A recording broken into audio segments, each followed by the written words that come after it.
আমরা ভালো না বলেই আমাদের মাথার উপর ভালো মানুষ তেমন আসে না।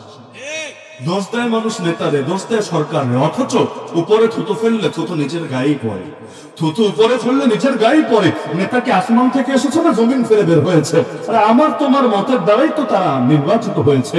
তো চোর তো চাই আরেকটা চোর আসুক তার মাথার উপরে, খুনি তো চাই আরেকটা খুনি আসুক তার মাথার উপরে। বাস্তবতা হলো আমরা যদি ঠিক হয়ে যেতাম, এইরকম জালেমরা আসারই সুযোগ পেত না আমাদের মাথার উপর। আমাদের মাথার উপর আসবো আর কাঁঠালটা এখানে নিজেরা ভেঙে খাবে। একটু কাঁঠালের ভাগও দিবেন, একটু ধ্যানও নিতে দিবেন। এক একজনের টাকা কি, এক এক পার্টি নেতা, এক এক পার্টি নেতা যেই হারে পাচার করেছে টাকা, ওই পত্রিকায় দেখলে মাঝে মাঝে মাথায় ধরে না যে এই যে সংখ্যাটা লিখলো, এটা লিখতে জিরো কয়টা দেওয়া লাগবে, মাথায় ধরতে চায় না। অঙ্ক কইরা বোঝা লাগে যে এটা লিখতে এতগুলো জিরো লাগবে। আরে দেশ অর্থনৈতিক সংকটে পড়ে গেছে, রিজার্ভ খালি হয়ে গেছে, অথচ পাচার করা তাকে উদ্ধার করতে পারলে এই দেশ এক টুকরো সিঙ্গাপুরে পরিণত হওয়ার কথা। কেমনে আগাবে দেশ, কেমনে আগাবে? বিদেশিরা কষ্ট করে টাকা পাঠাবে, আপনি কষ্ট করে, এই যে এখন কৃষক কষ্ট করে টাকা পায়। এই যে আজকেও দেখলাম কোন এলাকায় কৃষকের অবস্থা খারাপ, 28 টাকা করে গড়ে খরচ করেছে, আর এখন 7, 8, 9 টাকা করে তার দাম এসেছে। দাম তো কৃষক তো আগ্রহ হারাবে, সেও চিন্তা করবে সব বাদ দিয়া দল করি, দল সব বাদ দিয়া দল করি, আন্দোলন ফুলে কলা গাছ হবে। আর একান্ত দল ক্ষমতায় না থাকতে পারলেও লস নাই, বাকি টাইম চুরি ডাকাতি কইরা কাটানো যাবে। এজন্য দেশে চুরি ডাকাতিও বেড়ে গিয়েছে। আগে খেতো এভাবে, এভাবে খাওয়া বন্ধ হলে পেটে চাহিদা তো আছে। অনেকে চিন্তা করে তাহলে আপাতত ঘুরায় খাই, বাকিটা আবার পোষায় নেওয়া যাবে। এজন্য যারা ক্ষমতায় আসে অনেকে এখানে ব্যবসা ভাবে। একটা নির্বাচন করতে কয় টাকা লাগে বলেন? একটা ওয়াজ করতে কত লাগে, আর নির্বাচন করতে কত লাগে বলেন?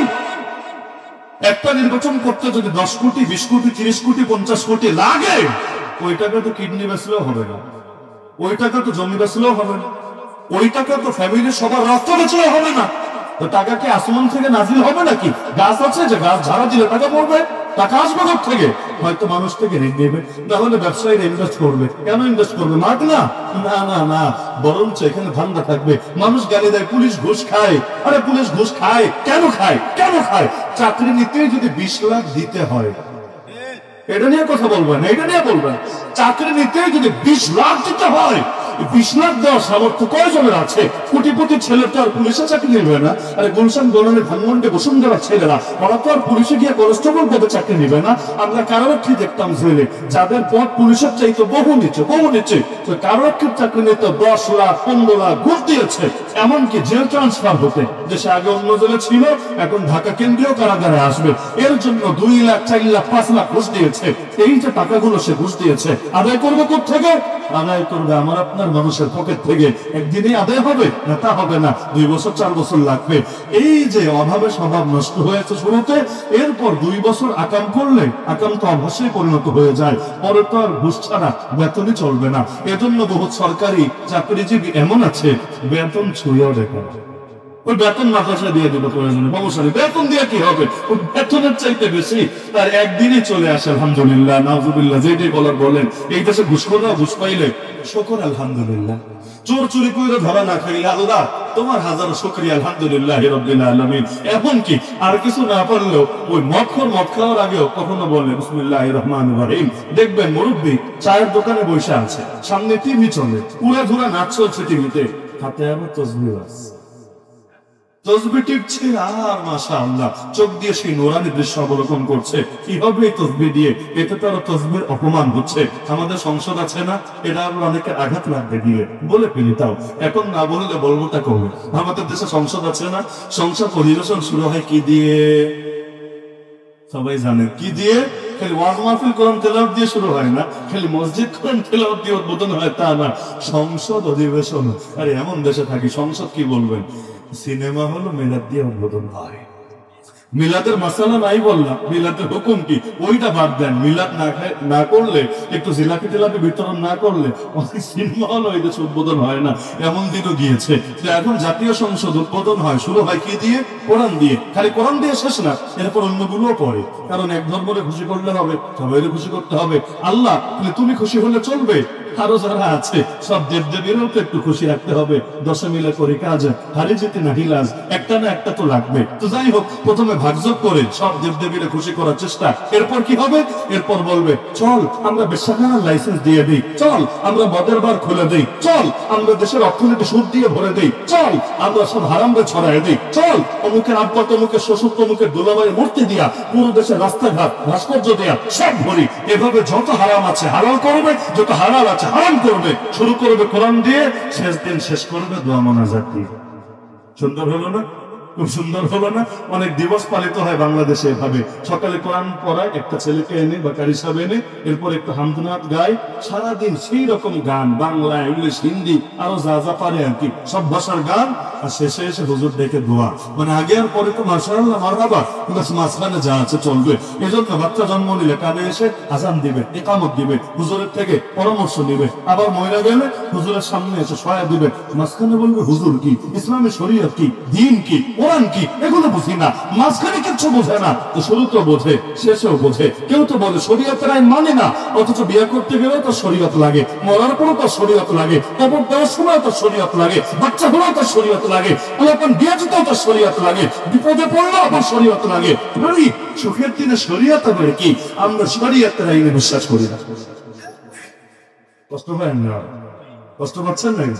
যদি কষ্ট পান ভাইবেন না এটা বলবো মাফ করে দিয়েন, আমি এটা বলবো ভেতরে রোগ আছে ভাই, রোগের চিকিৎসা করায় নিয়েন। কারণ ভেতরে মুনাফিকি না থাকলে হক কথায় কখনো কষ্ট লাগবে না, বরঞ্চ হকের জন্য সব ছাড়া যাবেই, কোনো কিছুর জন্য হক ছাড়া। আমার অভিজ্ঞতা আছে, একবার ডাকাতের কবলে পড়েছি, চুরির কবলে বেশ কয়েকবার পড়েছি।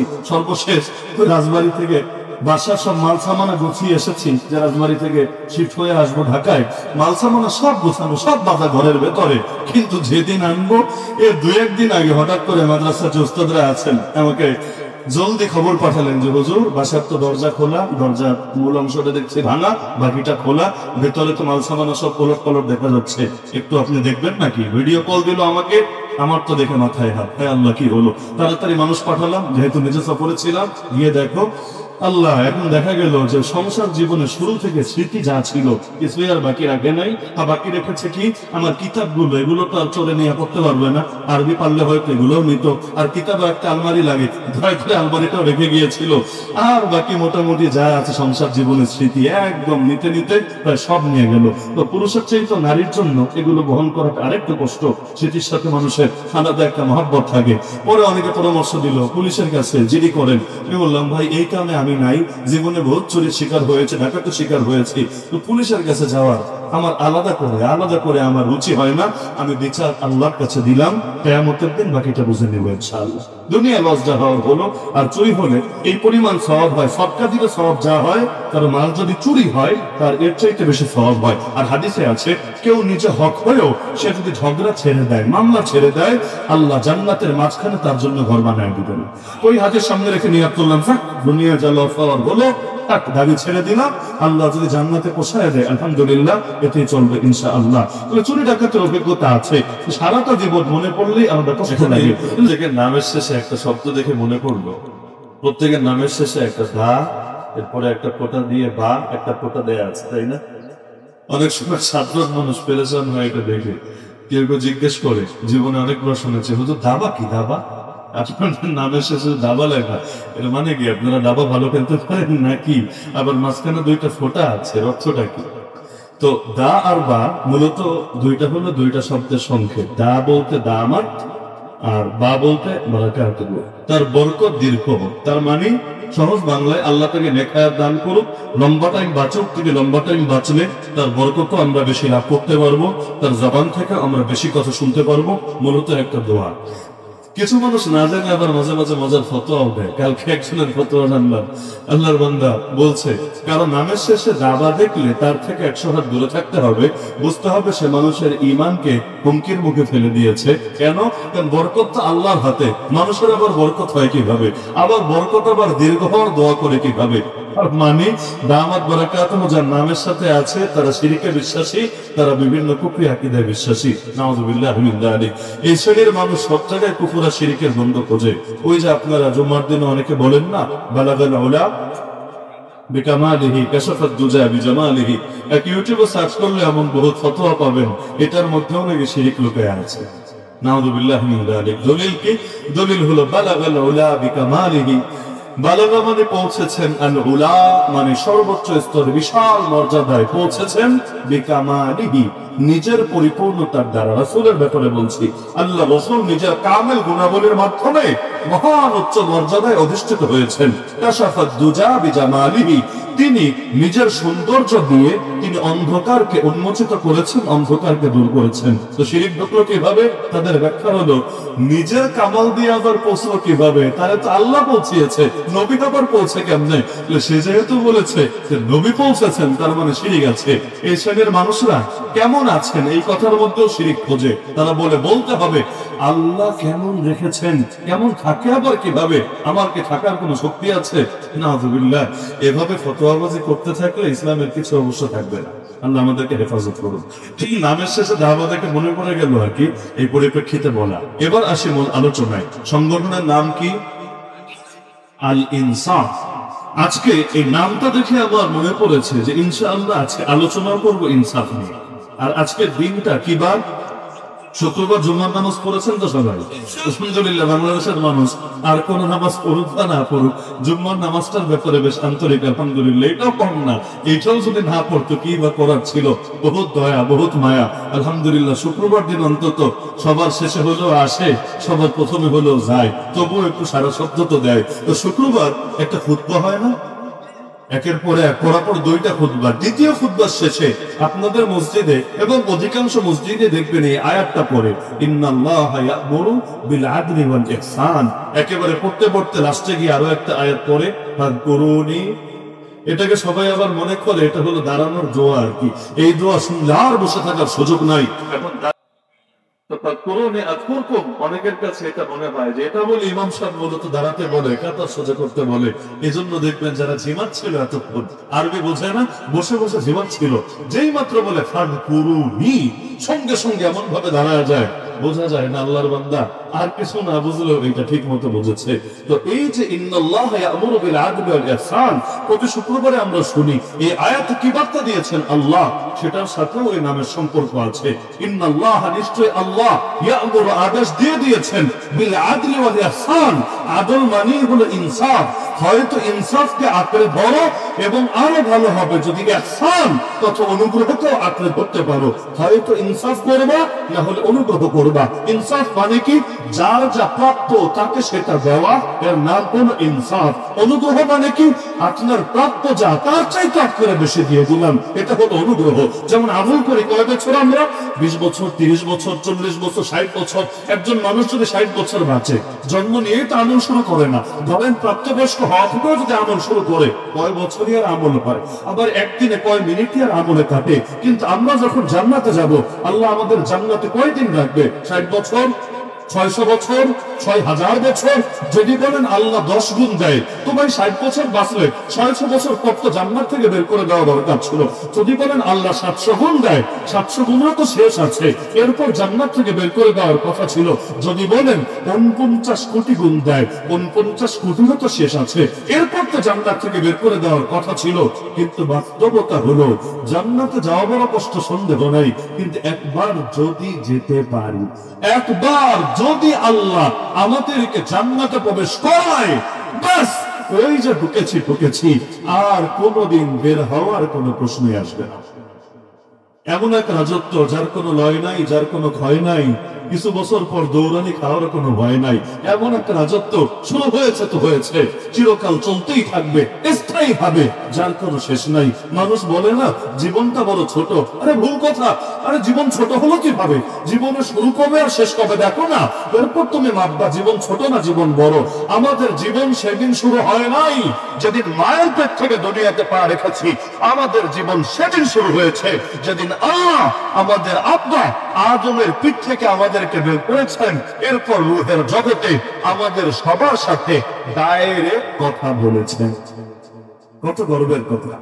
প্রধানমন্ত্রী না, রাষ্ট্রপতি না, রব্বুল আলামিনের সাথে ডাইরেক্ট কথা বলে এসেছি। কোন বিএসটিএস এর ব্যাপার স্যাপার নাই। প্রশ্ন করেছেন আল্লাহ, জবাব দিয়েছি আমরা। প্রশ্ন করেছেন আল্লাহ, জবাব দিয়েছে আমরা। যদিও মনে নাই, লেকিন মনে থাকলে যতটুকু বিশ্বাস করতাম কোরআন যখন পেয়েছি এর চাইতে বেশি বিশ্বাস করতে বাধ্য, না হলে ঈমানই থাকবে না। যালিকাল কিতাবু লা রাইবা ফি, এই কোরআন নিয়ে সন্দেহ করা যাবে না। সন্দেহ করলেও কুফর হবে, ঈমান থাকবে না। আল্লাহ কি প্রশ্ন করেছেন? আলাস্তু বিরাব্বিকুম, বান্দা আমি কি তোদের রব না? তখন তো আর নফসের ধোঁকা, শয়তানের ধোঁকা, ইবলিসের ফিতনা, দুনিয়ার ধান্দা, রাজনৈতিক এজেন্ডা, কাফের মুশরিকের উস্কানি কিছুই তো ছিল না। আমরা বলেছি বাংলা অবশ্যই আপনি আমাদের রব, আপনি ছাড়া আর কেউ আর কোনো কিছু রব হতে পারে না। মানুষ মানুষের রব হতে পারে না, শয়তান আমাদের রব হতে পারে না, নফস আমাদের রব হতে পারে না। Firaun, Namrud, Haman, Qarun, Abu Jahl, Abu Lahab, America, Israel, India কেউ আমাদের রব হতে পারে না। আমাদের রব একজনই, তিনি কে? ওই যে আল্লাহ রব নিয়ে প্রশ্ন করেছিলেন। এজন্য কবরে রাখার পরেও প্রথম প্রশ্ন কিন্তু এটাই হবে, অন্য কিছু না। প্রথম প্রশ্নই এটা, আমল কি করলেন, নামাজ কি পড়লেন, রোজা কি রাখলেন? পরে কবরে রাখার পর এক নম্বর প্রশ্নই হলো মান রব্বুকা, আরে তোর রবটাকে? ওই যে রূহের জগতে বলে এসেছিলে আল্লাহ, মনে আছে না ভুলে গেলি? বান্দা ওই আদর্শের উপরে থাকলি নাকি সরে গেলি নাকি পৌঁছে পারলি? বাস ওই শুরু থেকে শেষ একই ঘোষণা। তো শুরু হলো কবে? যখন আব্বা আদমের পিঠ থেকে আল্লাহ আমাদের বের করেছে। তখন এরকম দেহ ছিল না, শরীর ছিল না, এত বিশাল সাইজ ছিল না। পিঁপড়া তো চেনেন, ওই পিঁপড়ার চাইতেও ছিলাম আমরা ছোট। ওই রকম আল্লাহ আমাদেরকে রূহের জগতে বের করলেন। ওই যে শুরু, শেষ কবে? শেষ কবে? কেয়ামত শেষকে বললো, তাহলে তো কেয়ামতের পরের কিছু নেই। হাওয়া ওইটা হলে তো ভালোই হতো। কোন কোন সাহাবী কাঁদতেন, হায় আমি যদি কোনো পাতা হতাম যাকে এসে গরু ছাগল খেয়ে ফেলে, আমি যদি কোনো জন্তু হতাম যারা কেয়ামতের দিন মাটির সাথে মিশে যাবে। হ্যাঁ, আল্লাহ তো মানুষ বানিয়েছেন, বড় আশাও জাগে, বড় ভয় লাগে। ভয় হলো আল্লাহ যদি জাহান্নামে মাত্র একজনকে পেলে, ওই একজন তো কোনো কুকুর হবে না, কোনো শুকর হবে না, কোনো বনের জন্তু হবে না। বড় ভয় লাগে, না জানি আমি হয়ে যাই সেই একজন।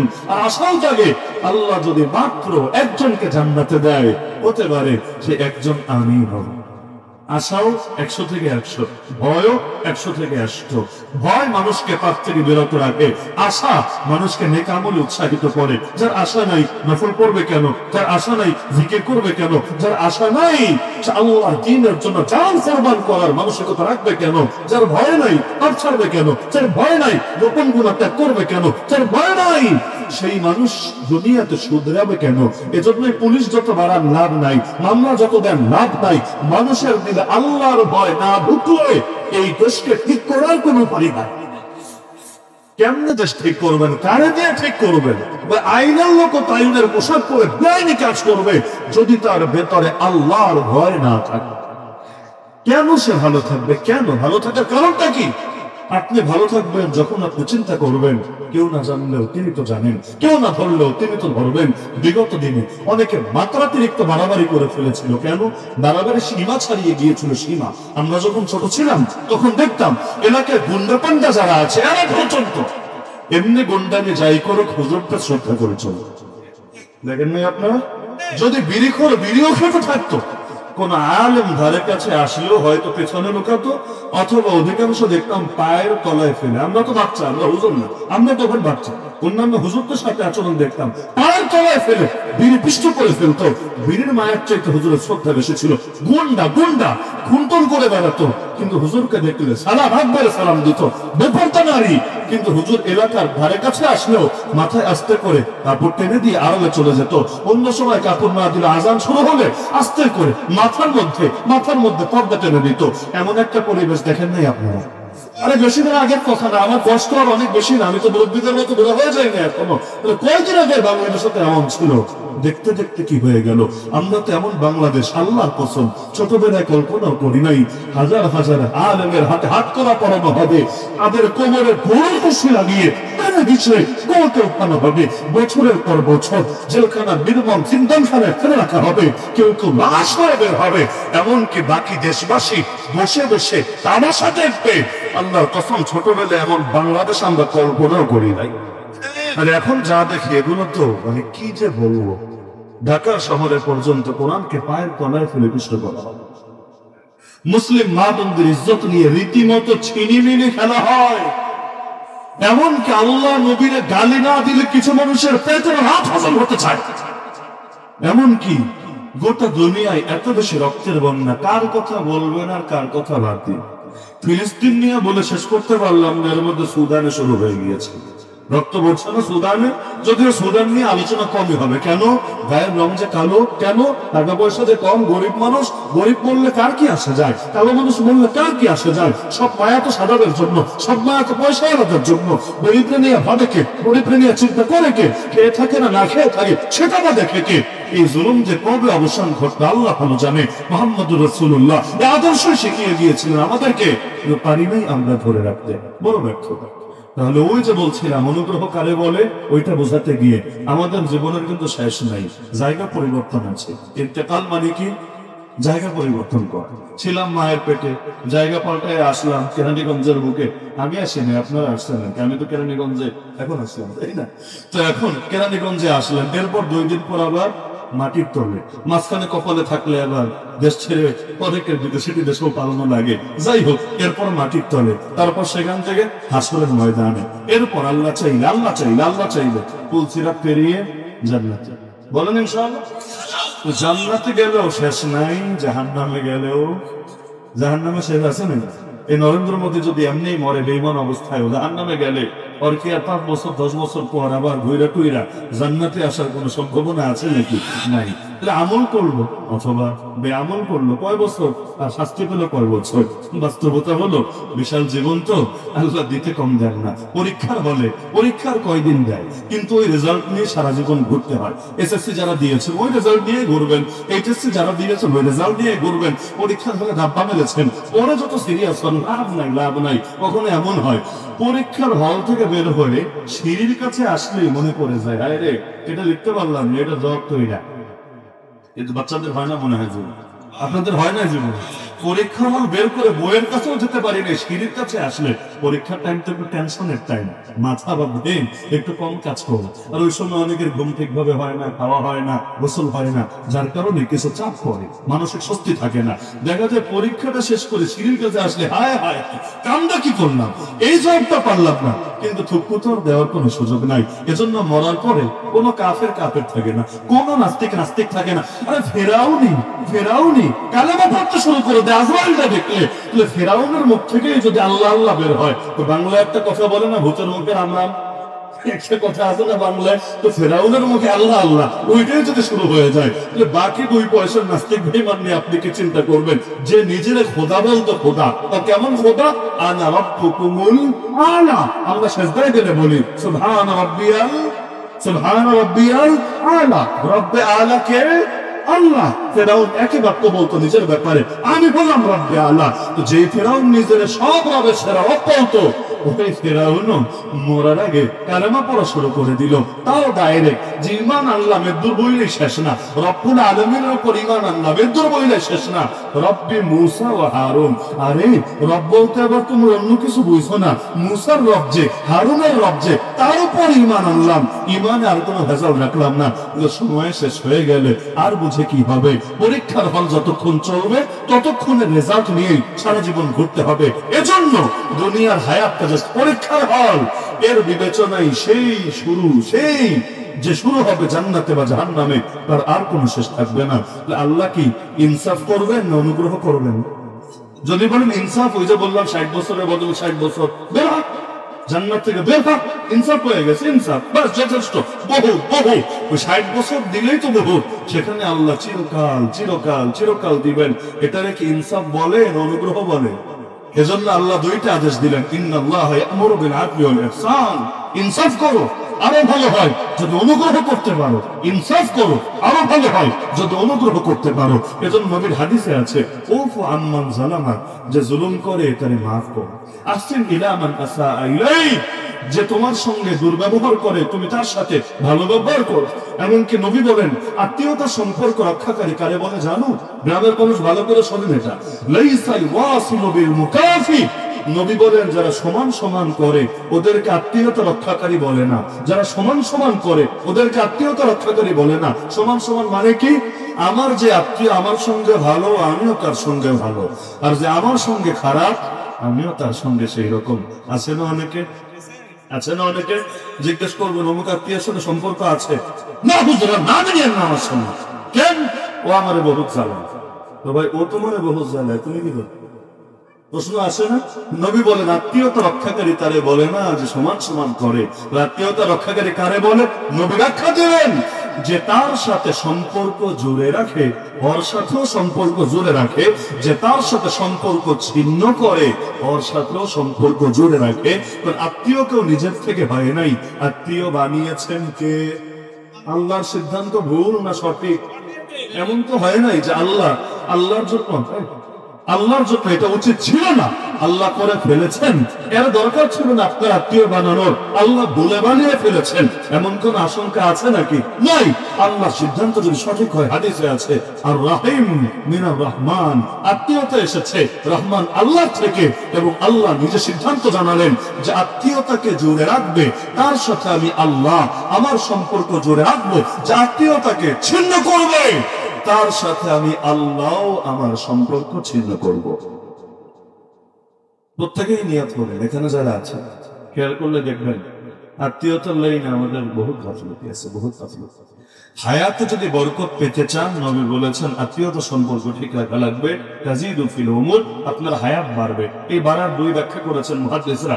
কেউ বলেছেন আসলে ওইটাই বাড়বে, মানে মরার কথা ছিল 60 বছর, আল্লাহ আপনার কিছু এক্সট্রা বোনাস দিয়ে দিবে, লাইফ দিয়ে দিবে, আপনি আর কয়টা দিন বেশি বাঁচলেন। আর কেউ ব্যাখ্যা করেছে না, ওই টাইম তো নির্ধারিতই, এটা বাড়বে না কমবে না, লেকিন আল্লাহ বরকত দিয়ে দিবে। আল্লাহ বরকত দিবে। ওই যে খাবার সামনে নিয়ে বলে বিসমিল্লাহি ওয়া আলা, নাকি আপনারা বলেন না বিসমিল্লাহি ওয়া আলা, এটা বললে 1 প্লেট তো 2 প্লেট হয়ে যায়, তাই না?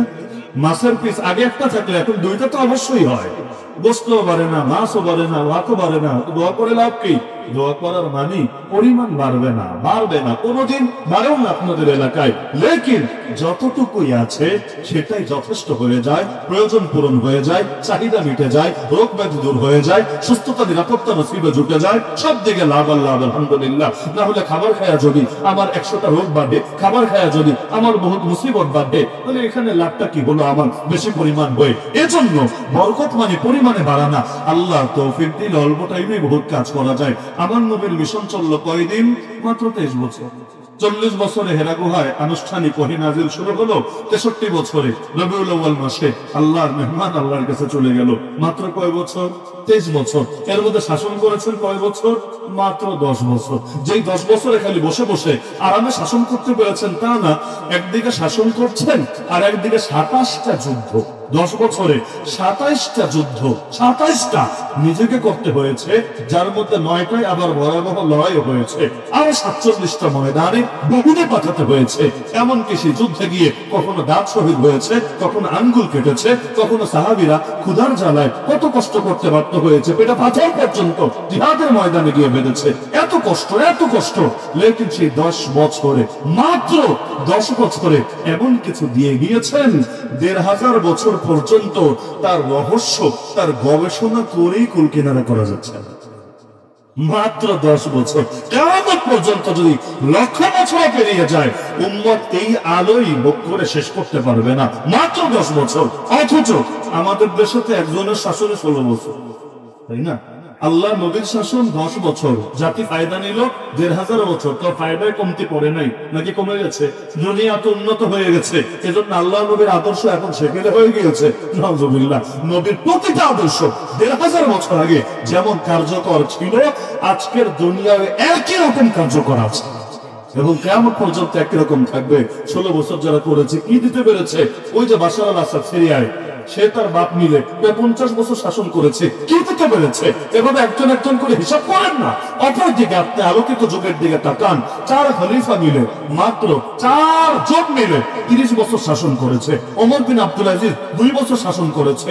এই বাংলার পূর্ব ইতিহাস ঘাটলে এক আলোকিত বাদশার নাম পাবেন, শের শাহ সুরি, মাত্র 5 বছর শাসন করেছে। সুবহানাল্লাহ। এমন উন্নয়ন, এমন সংস্কার, এমন কার্যক্রম চালিয়েছে, তিনি চলে যাওয়ার পর সেই সম্রাট আকবর পর্যন্ত যে এত দীর্ঘকাল শাসন করেছে, কিন্তু ওই 5 বছরের শাসন থেকে সেও ফায়দা নিয়েছে। অবশেষে ব্রিটিশরা এসেও শেরশাহ সূরির বিভিন্ন সংস্কার, বিভিন্ন অবদান থেকে উপকৃত হয়েছে। ইতিহাস না জানলে জেনে নেন আজকে। আল্লাহ বরকত দিলে এভাবে অল্প সময়ে বিশাল কাজ হয়ে থাকে। বাংলাদেশের ইতিহাসও দেখেন, নাম না বলি লেকিন দেখবেন আল্লাহ যাদেরকে দিয়ে কাজ দিয়েছে অল্প সময় অনেক কিছু করে গেছে। যাদের দিয়ে কাজ দেয় না, বড় বড় টাইম নিয়েও নিজের পকেট বড় সারা ঘোরার ডিমো হয়ে দাঁড়ায়। তো এই জন্য বরকত ভিন্ন জিনিস। বরকত আল্লাহ আমাদের সবাই বরকত দান করে। ওই বরকত চাইলে নবী বলেছেন আত্মীয়তা সম্পর্ক ঠিক রাখা লাগবে। যদি হায়াতে বরকত চান, নিয়াত করে ফেলেন, যারা আমার সাথে ভালো তাদের সাথে এমনি ভালো, যারা আমার সাথে খারাপ আমি অন্তত নবীর নির্দেশ রক্ষার্থে আল্লাহর সাথে সম্পর্ক জোরে রাখার নির্দেশে এবং আমি হায়াতে বরকত পাওয়ার নিয়তে তাদের সঙ্গেও ভালো সম্পর্ক রাখবো ইনশাআল্লাহ। যার যা হক সেটা বুঝাই দিব। এরপর সে আমার যা মনে চায় তা করুক। আপনি সালাম দিলে ও যদি জবাব না দেয়, পাপ কার হবে? আরে পাপ কার হবে বলেন? আপনার পাপ হবে? কোনো পাপ পাবে না। এমনকি নবী বলেন যে আগে সালাম দেয়, আমি গ্যারান্টি দিলাম সে অহংকার থেকে মুক্ত। যে আগে সালাম দেয় সে অহংকার থেকে মুক্ত। অহংকারীরা আগে সালাম দিতে পারে না, ওরা জবাব পাওয়ার অপেক্ষায় থাকে। এজন্য আমার নবীরে সহজে লোকে আগে সালাম দিতে পারতো না, অপেক্ষায় থেকেও পারতো না, নবী আগে দিয়ে ফেলতেন। অথচ আমরা সালাম পাওয়ার লেগে বসে থাকি। মুই কি বনুরে ভাবতে এমন, লোকে আমার সালাম দিবে আমি সালাম নিব, তার মানে তুমি অহংকারী। যদি অহংকার না থাকে তুমি সবাই সালাম দিবা সবার আগে। এমনকি আমাদের স্কুলগুলোতে একটা ভুল শিক্ষা দেওয়া হয়, কোন মাদ্রাসায়, সেটা কি নিয়ম হলো যে আসবে সে সালাম দিবে। এটাই সুন্নাহ, যে আসবে সে সালাম দিবে। এমনি স্বাভাবিক পর্যায়ে মনে করেন রাস্তা দিয়ে একজন যাচ্ছে এদিকে আর একজন যাচ্ছে এদিকে, দুইজনই রান্না। এখন একজনের সাথে আরেকজনের দেখা হলো, একজন বড় একজন ছোট, সেখানে আদবের দাবি কি? ছোট সালাম দিবে বড়কে। সবগুলো আলাদা আলাদা। একইভাবে নবীর হাদিসে আছে যে গাড়িতে চলে যাচ্ছে আর একজন সাইডে বসে আছে রোডের পাশে, একজন হেঁটে যাচ্ছে আর একজন বসে আছে, এখানে সালাম দিবে।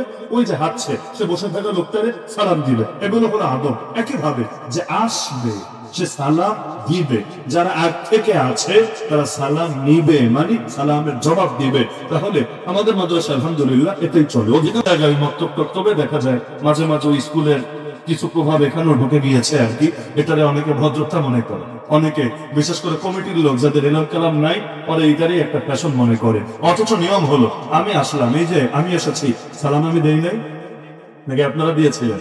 মনে করে দেখেন, আপনারা দিয়েছিলেন না আমি দিয়েছিলাম? আমি, কারণ আপনারা তো আগ থেকেই বসে, আমি তো পরে আসলাম। আবার আমি যখন উঠে যাবো একটা সালাম দিয়ে যাবো ইনশাআল্লাহ। আমি যখন উঠে যাবো একটা সালাম দিব। আসলাম গেলাম, সালামটা আমি দিব। এজন্য আমাদের উস্তাদরা আসতেন, সালাম দিতেন, চলে যেতেন, সালাম দিতেন। এতে তাদের মান কমবে না, এতে মান কমবে না, বরং সুন্নাহর আমলের বরকতে মান আরো বাড়বে। আমরা তো সালাম দিয়ে মান বানিয়েছি, অত সালামে জবাব দেওয়াই কই নাকি? সালাম দেওয়াই তো আসল ফজিলত। এজন্য যত পারবেন সালাম দিবেন, জান্নাতের পথ তত সহজ হবে ইনশাআল্লাহ। সালামের আমল ছড়ায় দিবেন তো ইনশাআল্লাহ, দিবেন তো ইনশাআল্লাহ। আল্লাহ সবাইকে তৌফিক দান করুন। ওই যে বললাম ইনসাফ এবং অনুগ্রহ, আল্লাহর আদেশ কয়টা? আল্লাহর আদেশ কয়টা? দুইটা। ইনসাফ ফরজ, না করে কোনো উপায় নেই। আল্লাহ নবী বলেন আরশের ছায়ায় কিয়ামতের দিন আল্লাহ যাদেরকে স্থান দেবেন, যেদিন আমার আল্লাহর ছায়া ছাড়া আর কোনো ছায়া নাই, ওই আরশের ছায়ায় যাদেরকে স্থান দেবেন এক নম্বরেই আল্লাহ রাসূল বলেন আল ইমামুল আদিল, যেই শাসক ইনসাফ করে, শাসক হয়েও ইনসাফ করে। ইনসাফ বুঝেন তো? আমার দলের লোক হলে একরকম, বিরোধী দল হলে আরেক রকম, এটার ইনসাফ বলে, তাই না? আসার সময় তো মাশাআল্লাহ অনেক ঘুরে ঘুরে আসলাম, রাস্তা কিন্তু বেশি না। আমি কিন্তু এসার সময় থেকে কাছেই ছিলাম, ওই নদীর লগে একটা মাহফিল ছিল সেখানে। তো এখান থেকে এখানে রাস্তা বেশি না, বহুত ঘুরে আসলাম। একটা ব্রিজও দেখলাম, সুন্দর সেই রকম একটা ব্রিজ, এপারেও মাটি নাই ওপারেও মাটি নাই, মাঝখানে চমৎকার ব্রিজ, কিন্তু ব্রিজে ওঠার কোনো উপায় নাই। সবকিছু দেখে আমার কাছে মনে হলো বাংলাদেশে বহুত ভালো ভালো রাস্তা কিন্তু আছে না? ওই যাত্রাবাড়ি থেকে আপনি গোপালগঞ্জ পর্যন্ত যাওয়ার রাস্তায় উঠে দেখেন, মাশাআল্লাহ, উঠলে সন্দেহ হবে বাংলাদেশে আছেন নাকি অন্য কোনো দেশে চলে এসেছেন। আমি নিজে ব্যক্তিগতভাবে একটা বেআইনি কাজও করেছি, সেটা হলো 170 পর্যন্ত গাড়ির স্পিড উঠিয়েছি, এর উপরও ওঠে না, লেখাই আছে গাড়িতে 180, কিন্তু ইঞ্জিনে 180 পর্যন্ত যায় না। তো যত পর্যন্ত গিয়েছে 170 পর্যন্ত গিয়ে আমার মনে হয়েছে যদি গাড়িতে 250 যেত তাও সমস্যা ছিল না। আমি যেই মানে ড্রাইভার, অত আহামরি না, আমি এটা আরামসে ড্রাইভ করে নিয়ে যেতে পারবো ইনশাআল্লাহ। রাতের বেলা নিয়ে গেলাম, রাতের বেলা কাজটা বেআইনি, আমি এটা আপনাদের করার জন্য বলছি না। আবার পুলিশ মামা পাইলে স্পিড মামা স্পিড গান নিয়ে তাহলে যে আলাদা খাতির করতো, বিষয়টা হয়তো এমন না। দেখা যাচ্ছে ওই রোডে 170 টানলাম, ওই টানটা দিয়ে যদি আপনাদের মাহফিলে আসতাম অবস্থা কি হতো? অবস্থা কি হতো? গাড়ির চাকা থাকতো কিনা সন্দেহ আছে। তো এই যে পার্থক্য গুলো হয় কেন, মাঝে মাঝে আমি বুঝি। কিছু এলাকায় গেলে বলি মাঝে মাঝে দুষ্টুমি করে, এখানে অত খারাপ না। আমার যেমন ওই সিলেটে আমাদের বর্ডারের সাইডের যে এলাকাগুলো আছে, আমার গাড়ি তো নেওয়াই যায় না। বড় বড় নোয়াগুলো গেলেও শেষ পর্যন্ত যায় না, লাস্টে মোটর সাইকেলে চড়ে এমনি এমনি এমনি করে কোন রকম যাওয়া লাগে। গিয়ে আমি বলি, রাস্তা দেখি আমার মনে হয়েছে এই এলাকার লোকেরা ওই দল না করে অন্য দল করে। বলে মাঝে মাঝে অনেকে বলে, বুঝলেন কিভাবে? আপনি তো আগে আসেননি, বুঝলেন কিভাবে? কি বললাম, বুঝেছি রাস্তা দেখে। রাস্তা কেন? কারণ বাংলাদেশে এমন ইনসাফ চলে, ওই রাস্তা দেখলেই কোন এলাকার লোক আমারে ভরতেছে নাই, ঠিক আছে তো বলে হাতে মারবো না, ভাতে মারবো। তোরা রাস্তা নিতে আইস আমার কাছে, তোরা বিপদে পড়লে আইস আমার কাছে। তখন হাতে মারে না ভাতে মারে, ওরা চিন্তা করে আল্লাহ আল্লাহ এইবার ভুল করেছে, আগামী বছর ওরাই ভোট দেব, অন্তত আমাদের রাস্তাঘাটটা করে দেখ, অন্তত আমাদের বিপদে পড়লে সাহায্যটা করুক। এগুলো চলে নাকি চলে না? আরে চলে নাকি চলে না? এগুলো ইনসাফ বলে না বেইনসাফি বলে? খেয়াল করলে দেখবেন অধিকাংশ জায়গায় আমাদের বেইনসাফি প্রকাশিত হয়ে থাকে। এমন কি বড় অবাক করা ব্যাপার, আজকাল ইনসাফ এবং মধ্যপন্থার নামে ইসলামের বাইরেও নতুন কিছু জিনিস আবিষ্কার হচ্ছে। বাংলাদেশে এখন 3 ধরনের দল আছে। কয় ধরনের দল? 3 ধরনের দল। শুধু এখন না থেকেই এই সিস্টেমেই চলছে। এগুলো পত্রিকায় শব্দগুলো লেখে। কোন দলকে লিখবে মধ্যপন্থী দল, মানে কি তারা খুব ডানও না খুব বামও না, মিক্সড, জগাকে চলি সবাই নিয়ে চলে আর কি। কাউরে লিখবে এগুলো হলো দক্ষিণপন্থী, মৌলবাদী, ডানপন্থী। মানে এইগুলা বাংলাদেশের জন্য ডানপন্থী বলতে সাধারণত ইসলামের পক্ষের শক্তি বোঝায়। যদিও যুক্তরাষ্ট্রে ট্রাম্প আবার ডানপন্থী, কিন্তু ট্রাম্প আবার ইসলামের পক্ষের শক্তি না। এই ডাইন জিনিসটা এক এক দেশে আবার এক এক রকম হয়। বাংলাদেশের ডাইন বলতে ইসলামী টাইপ বা হুজুর টাইপ লোক বোঝায়, আর ওই দেশের ডান বলতে ওরা আবার ভিন্ন অনেক আদর্শ বোঝায়। তো এখন এই হলো ডাইন। আর বাম, বাম তো চেনেনি আপনারা, বাংলাদেশে বাম আর এই নাস্তিক, বেঈমান, বাম রাম, শাহবাগী, এগুলো সম্পর্কে পর্যাপ্ত ধারণা আপনাদের আছে আলহামদুলিল্লাহ। এই 3 রকম দল আছে। এখন যেইটা ডাইন এইটারে বলবে ডাইন, কেউ কেউ বলবে উগ্রবাদী। যেইটা বাম এইটারে বলবে আরেক নাম। মাঝামাঝি যে থাকবে ওইটাই হয়ে গেছে ইনসাফ, ওইটাই হয়ে গেছে মধ্যপন্থা। নাউজুবিল্লাহ। অথচ কোরআনে প্রতিদিন প্রতি ওয়াক্তের প্রতি রাকাত নামাজে আমরা পড়ি ইহদিনাস সিরাতুল মুস্তাকিম মানে মধ্যপন্থা। সিরাত মানে পন্থা বা পথ, পন্থা বা পথ। আর মুস্তাকিম মানে মাঝামাঝি, যেটা মধ্য দিয়া যায়, এটাকে মুস্তাকিম বলে। যেখানে বাড়াবাড়িও নাই, যেখানে ছাড়াছাড়িও নাই, সিরাতে মুস্তাকিম বলে। আমাকে বলেন সিরাতে মুস্তাকিম কোনটা? যে সিরাতে মুস্তাকিম আল্লাহর কাছে চাই যে আল্লাহ সিরাতে মুস্তাকিমের উপর চালাও, ইহদিনা আমাদেরকে পরিচালিত করো আর সিরাতুল মুস্তাকিম। ওই সিরাতে মুস্তাকিম কোনটা? ওই সিরাতে মুস্তাকিম ইসলাম, ওই সিরাতে মুস্তাকিম কোরআন, ওই সিরাতে মুস্তাকিম দ্বীন, ওই সিরাতে মুস্তাকিম শরিয়ত, ওই সিরাতে মুস্তাকিম নবী মুহাম্মদ রাসূলুল্লাহর আদর্শ। তাহলে মধ্যপন্থা কোনটা? আমার নবী যা করেছেন সেটাই মধ্যপন্থা, আবু জাহল যা করেছে সেটা উগ্রপন্থা। কথা বুঝতে পারছেন? আমার নবী যা করেছেন সেটাই মধ্যপন্থা, আবু জাহলরা যা করেছে সেটা উগ্রপন্থা। বলবেন বুঝলেন কিভাবে কোনটা মধ্যে, কোনটা উগ্র, কোনটা নিচে? বুঝবো কিভাবে? বুঝার মানদণ্ডই দিয়েছেন আমার আল্লাহ। বান্দার জন্য করণীয় হলো আল্লাহর মানদণ্ড দিয়ে দেখতে হবে। না হলে নবী মুহাম্মদ রাসূলুল্লাহর হাতে তরবারি ছিল নাকি ছিল না? নবীর তরবারির আলাদা নাম ছিল, নবীর অনেকগুলো তরবারি ছিল। আল্লাহ নবী কোন আলী রাদিয়াল্লাহু তরবারির নামও তো সবাই জানার কথা, জানেন না? কি নাম? জুলফিকার। লা ফাতা ইল্লা আলী ওয়া লা সাইফা ইল্লা জুলফিকার। তাহলে দেখা যায় এই যে তরবারিগুলো তাদের হাতে ছিল। আচ্ছা, আবু জাহলের হাতে তরবারি ছিল না? আবু লাহাবের হাতে তরবারি ছিল না? তরবারি তো দুইটাই তরবারি, দেখতে হয়তো একই, সাইজও হয়তো একই, কিন্তু 2 তরবারি এক তরবারি। পুলিশের হাতে বন্দুক থাকে না, খুনির হাতেও বন্দুক থাকে না, ডাকাতের হাতে ছুরি থাকে না, আবার ডাক্তারের হাতেও ছুরি থাকে না। ডাক্তার অপারেশন থিয়েটারে গিয়েছেন, কাটাকাটি লাগবে, ধরেন সিজারিয়ান নারী নিয়ে গেলেন, পেট কাটতে হবে। ডাক্তার বলল আমি ভাই উগ্রতায় বিশ্বাসী না, আমি শান্তিতে বিশ্বাসী। ওম শান্তিতে বিশ্বাসী। কেমন বিশ্বাসী? আমি ভাই কাটাকাটি রক্তপাতে নাই, আমি ফুটু দিয়ে ছেড়ে দিতে পারি। এইরকম ডাক্তাররা বললে খুশি হবেন না রাগ করবেন? কিন্তু সে যদি তার ছুরি নিয়ে কাটে, একদম কেটে বাচ্চা বের করে এনেছে, সেলাই করে জুড়েও দিয়েছে, অনেকগুলো রক্ত ঝরিয়েছে, বিনিময়ে গালি দিবেন না পয়সা দিবেন? 1-2 টাকা দিলে হবে না, 1-2 হাজার দিলেও হবে না। এখন তো একটা প্রাইভেট মেডিকেলে গেলে 50-এর নিচে আলাপই নেই।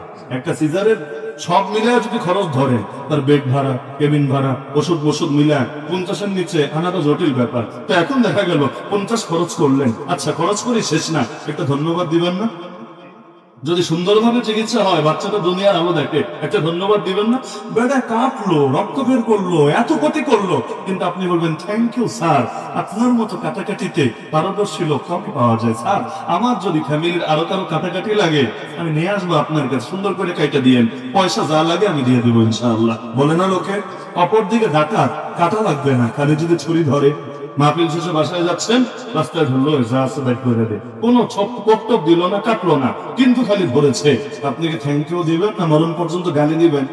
দোয়ায় হাত তুললেন, এক দোয়া দিবেন না বড় দোয়া দিবেন? আমার অভিজ্ঞতা আছে, একবার ডাকাতের কবলে পড়েছি, চুরির কবলে বেশ কয়েকবার পড়েছি। সর্বশেষ রাজবাড়ি থেকে বাসার সব মাল সামানা গুছিয়ে এসেছি, যে রাজবাড়ি থেকে শিফট হয়ে আসবো ঢাকায়, মাল সামানা সব গোছানো, সব বাধা ঘরের ভেতরে।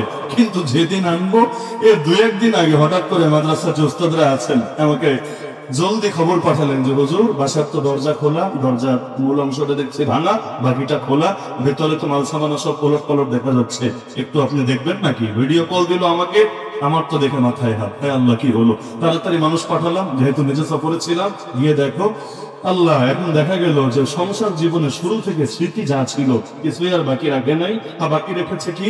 আমার কিতাবগুলো, এগুলো তো আর চলে নিয়ে করতে পারবে না, আরবি পারলে হয়তো এগুলোও নিত। আর কিতাব একটা আলমারি লাগে, দয়া করে আলমারিটাও রেখে গিয়েছিল। আর বাকি মোটামুটি যা আছে সংসার জীবনের স্মৃতি, একদম নিতে নিতে প্রায় সব নিয়ে গেল। তো পুরুষের চেয়ে তো নারীর জন্য এগুলো বহন করাটা আরেকটু কষ্ট। স্মৃতির সাথে মানুষের আলাদা একটা মহব্বত থাকে। পরে অনেকে পরামর্শ দিল, পুলিশের কাছে জিডি করেন। আমি বললাম ভাই এই কারণে আমি নাই, জীবনে বহুত চুরির শিকার হয়েছে, ডাকাতের শিকার হয়েছি, তো পুলিশের কাছে যাওয়ার আমার আলাদা করে আমার রুচি হয় না। আমি বিচার আল্লাহর কাছে দিলাম, কিয়ামতের দিন বাকিটা বুঝে নেব ইনশাআল্লাহ। দুনিয়া লজ্জা হওয়ার হলো, আর চুরি হলে এই পরিমাণ সওয়াব হয়, সদকা দিলে সওয়াব যা হয়, তার মাল যদি চুরি হয় তার এর চাইতে বেশি সওয়াব হয়। আর হাদিসে আছে, কেউ নিজে হক হয়েও সে যদি ঝগড়া ছেড়ে দেয়, মামলা ছেড়ে দেয়, আল্লাহ জান্নাতের মাঝখানে তার জন্য ঘর বানায় দিবেন। ওই হাতের সামনে রেখে নিয়াত করলাম, দুনিয়া যা লস হওয়ার হলো, দাবি ছেড়ে দিলাম, আল্লাহ যদি জান্নাতে পোষায় দেয় আলহামদুলিল্লাহ, এতেই চলবে ইনশাআল্লাহ। তাহলে চুরি ডাকাতের অভিজ্ঞতা আছে, সারাটা জীবন মনে পড়লেই আমাদের কষ্ট লাগে। তাহলে ছুরি দুইটাই ছুরি, তো দুই ছুরিতে পার্থক্য আছে কিনা? হামাসের মুজাহিদের হাতে অস্ত্র আর ইসরায়েলের হানাদারের হাতে অস্ত্র, দুই অস্ত্র এক না, দুই অস্ত্রের পার্থক্য আছে। এগুলো যারা বোঝে না, ওরাই ইসলামের জিহাদের জঙ্গিবাদ বলে। আল্লাহ লোকেরা পর্যন্ত কেউ অভিযানের শিক্ষাটা বলার দুঃসাহস দেখানোর চেষ্টা করে। অথচ বাস্তবতা হলো, জিহাদ না থাকলে পৃথিবীতে সন্ত্রাস ছড়িয়ে পড়ে। জিহাদের জিম্মাদারি যদি সমস্ত মুসলমানরা আদায় করতো, আজকে হাজার বুকে এত খুন ঝরতো না, এত অস্ত্র ঝরতো না, 70 বছরের দেশে মুসলমান মাসুম হতো না, এবং আমাদের প্রথম চেতনা ওরা দখলে নিতে পারতো না, আমাদের বাবরি মসজিদ ভেঙে মসজিদ বানানোর সাহস করতো না, গোটা পৃথিবীকে মুসলমানের রক্তে রঞ্জিত করা দুঃসাহস দেখাতে পারতো না। এখন গোটা দুনিয়া লাগবে না, খালি আরব বিশ্বই যদি ঐক্যবদ্ধ হয় আর সব অন্যায়ের বিরুদ্ধে জিহাদের জিম্মাদারি আদায় করে, পৃথিবীর কোন বাতের ব্যথা নাই মুসলমানকে দমায় রাখবে। কিভাবে রাখবে? ইসরায়েল ইহুদি মাত্র 1 কোটি, মাত্র 1 কোটি। দুনিয়ায় মুসলমান আছে 200 কোটির বেশি। 200 কোটি মুসলমান, 200 জন মিলে যদি একজনকে ধরে, 200 জন মিলে যদি একজনকে ধরে, আস্থা থাকে কিভাবে বলেন না আমারে? বন্দুক থাকলেই চলে। বন্দুকটা আমাদের নেত্রীরও কম ছিল না, বন্দুকটা আমাদের নেত্রীরও কম ছিল না। তো সবাই যখন বুক পেতে দিয়েছে, কত গুণে বাড়তে পারে আমরা রক্ত দুটো প্রস্তুত আছি, কত মাস লাগবে দেখা আমরা লাশের বিছে পুরাতে আগে কতজনকে জেনে নিয়ে পারবো, আমরা পুরো জেলকে বেড়ে যেতে আগে। তখন পৃথিবীর এমন নাই ধরতে যোগ্য চালাতে পারে, হয়তো পাবলিকের হাতে মার পড়ে, তাহলে কপাল ভালো থাকলে অন্য দেশে পালানোর ধান্দা করে। এটাই দুনিয়ার নিয়ম। এই বাংলাদেশে আলেমদেরকে বলেছিল 2021-এ, একজন দুজন তো না, প্রায় 3000-এর বেশি আলেম তালিমকে বলেছিল না? তাহলে যদি 3000 ধরে, এই দেশের মানুষ কয়জন? 30,000, 3 লাখ। 3 কোটি? এই দেশে মুসলমানই তো আছে 14 কোটির বেশি, মুসলমানই আছে 14 কোটির বেশি। এই 14 কোটি থেকে 14 লাখ, মাত্র 14 লাখ যদি রাস্তায় নেমে আসতো আর এক দফা এক দাবি তারা তুলতে হচ্ছে, দুইটা যে কোনো একটা, হয়তো আমাদের মাথার তাজ ওলামাদেরকে আমাদের কাছে ফিরে দিবা, কারণ মাথা ছাড়া দেহ ভালো থাকতে পারে না। মাথা কাটা গেলে দেহ আর কিছু বাকি থাকে না। হয়তো আমাদের মাথার তাজ ওলামাদেরকে আমাদের বুকে ফিরিয়ে দিবা, না হলে তোমাদের জেলে কত জায়গা আছে আমরা দেখতে চাই, আমাদের সবাইকে জেলে ভরে দিবা, আমরা স্বেচ্ছায় কারাবরণ করতে চাই। এভাবে 14 কোটি লাগবে না, 14 লাখও যদি এক দফা এক দাবি নিয়ে রাস্তায় নামতো এবং দাবিতে অটল থাকতো, আরে ওরা 14 গোষ্ঠী মাছ চায়া উপায়টা হলো আনন্দকে ছেড়ে দিতে বাধ্য ছিল। কিন্তু নিজে ভালো থাকলে আর অন্যের খবর নেওয়ার দরকার আছে? আজকে বলে হায় হায় নবীর যুগে জন্মালাম না, জন্মালে এই করতাম সেই করতাম, ঘোড়ার ডিম কর। নবীর ওয়ারিসদেরকে নবীরা পাও নাই, নবীর ওয়ারিসদেরকে তো পেয়েছো। নবীর ওয়ারিসদেরকে পাওয়ার পর কি আচরণ করছো তাদের সাথে? যেই পরিমাণ আলেমের হাতে এই দেশে হাত করা লাগানো হয়েছে, এই পরিমাণ আলেমের হাতে অনেক কাফের দেশেও এত হাত করা লাগানোর সাহস করবে। আমেরিকার ইতিহাস দেখেন, কয়জন আলেমের হাতে হাত করা লাগিয়েছে। আপনি অন্যান্য কাফের দেশের ইতিহাস দেখেন, তাদের নাগরিকদের ভেতর কয়জন আলেমের হাতে হাত করা লাগানোর সাহস দেখিয়েছে, অথচ সংখ্যাগরিষ্ঠ মুসলমানের দেশে, মসজিদের শহরে, শাহজালালের বাংলাদেশে এই দুঃসাহস পর্যন্ত দেখিয়েছে। আল্লাহ আমাদেরকে হেফাজত করুন, এমন জুলুমের পুনরাবৃত্তি এই দেশে না ঘটান। আল্লাহ তাআলা আর কোন দালালকে আমাদের মাথার উপর না চাপান। এখন আমিন বের হবে না, আমি করলে যদি কবুল হয়ে যায় পরে তো থাকে না, যদি কবুল হয়ে যায় ঝামেলা। বাস্তবতা কি জানেন? আমরা ভালো না বলেই আমাদের মাথার উপর ভালো মানুষ তেমন আসে না। দোষ দেয় মানুষ নেতারে, দোষ দেয় সরকারে, অথচ উপরে থুতু ফেললে থুতু নিচের গায়েই পড়ে। থুতু উপরে ফেললে নিচের গায়েই পড়ে। নেতাকে আসমান থেকে এসেছে না জমিন ফেলে বের হয়েছে? আরে আমার তোমার মতের দ্বারাই তো তারা নির্বাচিত হয়েছে। তো চোর তো চাই আরেকটা চোর আসুক তার মাথার উপরে, খুনি তো চাই আরেকটা খুনি আসুক তার মাথার উপরে। বাস্তবতা হলো আমরা যদি ঠিক হয়ে যেতাম, এইরকম জালেমরা আসারই সুযোগ পেত না আমাদের মাথার উপর। আমাদের মাথার উপর আসবো আর কাঁঠালটা এখানে নিজেরা ভেঙে খাবে। একটু কাঁঠালের ভাগও দিবেন, একটু ধ্যানও নিতে দেবেন। এক একজনের টাকা কি, এক এক পার্টি নেতা, এক এক পার্টি নেতা যেই হারে পাচার করেছে টাকা, ওই পত্রিকায় দেখলে মাঝে মাঝে মাথায় ধরে না যে এই যে সংখ্যাটা লিখলো, এটা লিখলে জিরো কয়টা দেওয়া লাগবে, মাথায় ধরতে চায় না। অঙ্ক কইরা বোঝা লাগে যে এটা লিখতে এতগুলো জিরো লাগবে। আরে দেশ অর্থনৈতিক সংকটে পড়ে গেছে, রিজার্ভ খালি হয়ে গেছে, অথচ পাচার করা তাকে উদ্ধার করতে পারলে এই দেশ এক টুকরো সিঙ্গাপুরে পরিণত হওয়ার কথা। কেমনে আগামী দেশ, কেমনে আগামী? বিদেশিরা কষ্ট করে টাকা পাঠাবে, আপনি কষ্ট করে, এই যে এখন কৃষক কষ্ট করে টাকা পায়। এই যে আজকেও দেখলাম কোন এলাকায় কৃষকের অবস্থা খারাপ, 28 টাকা করে গড়ে খরচ করেছে, আর এখন 7, 8, 9 টাকা করে তার দাম এসেছে। দাম তো কৃষক তো আগ্রহ হারাবে, সেও চিন্তা করবে সব বাদ দিয়া দল করি, দল সব বাদ দিয়া দল করি, আন্দোলন ফুলে কলা গাছ হবে। আর একান্ত দল ক্ষমতায় না থাকতে পারলেও লস নাই, বাকি টাইম চুরি ডাকাতি কইরা কাটানো যাবে। এজন্য দেশে চুরি ডাকাতিও বেড়ে গিয়েছে। আগে তো এভাবে খাওয়া বন্ধ হলে পেটে চাহিদা তো আছে, অনেকে চিন্তা করে তাহলে আপাতত ঘুরায় খাই, বাকিটা আবার পোষায় নেওয়া যাবে। এজন্য যারা ক্ষমতায় আসে অনেকে এখানে ব্যবসা ভাবে। একটা নির্বাচন করতে কয় টাকা লাগে বলেন? একটা ওয়াজ করতে কত লাগে, নির্বাচন করতে কত লাগে বলেন?